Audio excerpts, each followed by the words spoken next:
Well, today we're going to talk about how to set your gear up properly. One of the first things I do whenever I do a refresher class is I have people set up their gear. I figure if they can't set up their gear, they haven't dove that much. You know, the people that put the BCs on upside down or have the regulators or second stage come over the left shoulder. Now, a lot of places will set up equipment for you.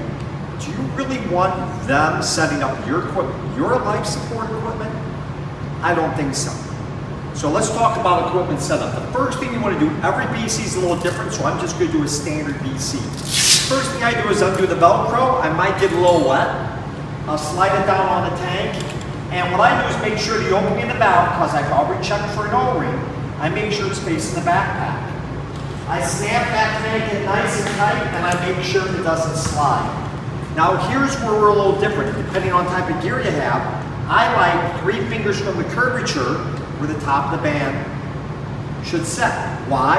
I'd rather have the tank hit me in my butt than hit me in the back of the head. But again, each equipment manufacturer is different, and you have to set up for whatever it is. Number 2, you want to make sure your regulators don't breathe. If I get inhale right now off my regulator, either my dust cover isn't on, or I have a problem with my second stage of my regulator. I stand behind the tank, second stage of the regulator's on my right leg, everything's else on my left. I unscrew the dust cover till it comes out. I put it on the valve. It's what I call a male-female fitting. It should slide in there. I hand snug it down. Don't crank it too tight, just hand snug.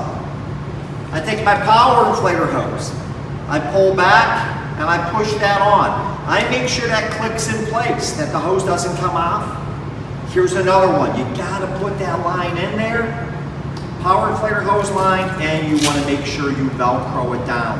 You don't want this line dangling out to the side.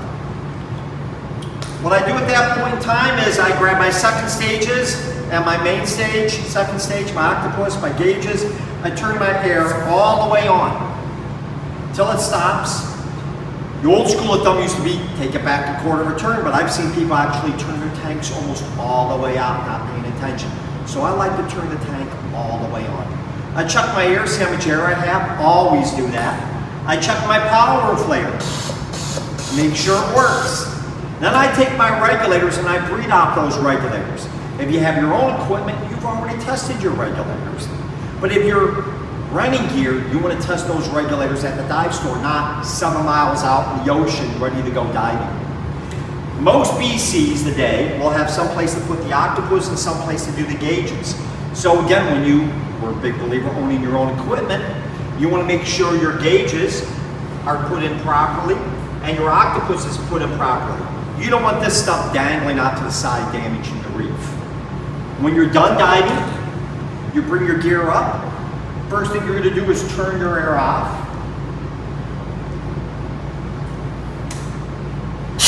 Purge the regulator.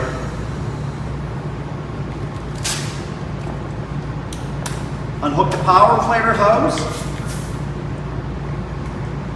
Most of Aqualung's regulators have what's called an automatic closure device, but if they don't, you want to dry off the dust cap, dry off the inside of the first stage there, hand snug it down, take the BC off, and you want to see if there's any water in the BC that you might have gotten when you let air out of it underneath the water. Turn it upside down, press the end button, and drain it. That's why if you haven't dove in a while, you should always come in and do a refresher class to make sure you know how to set your equipment up properly and run through other skills underneath the water. Have a great day.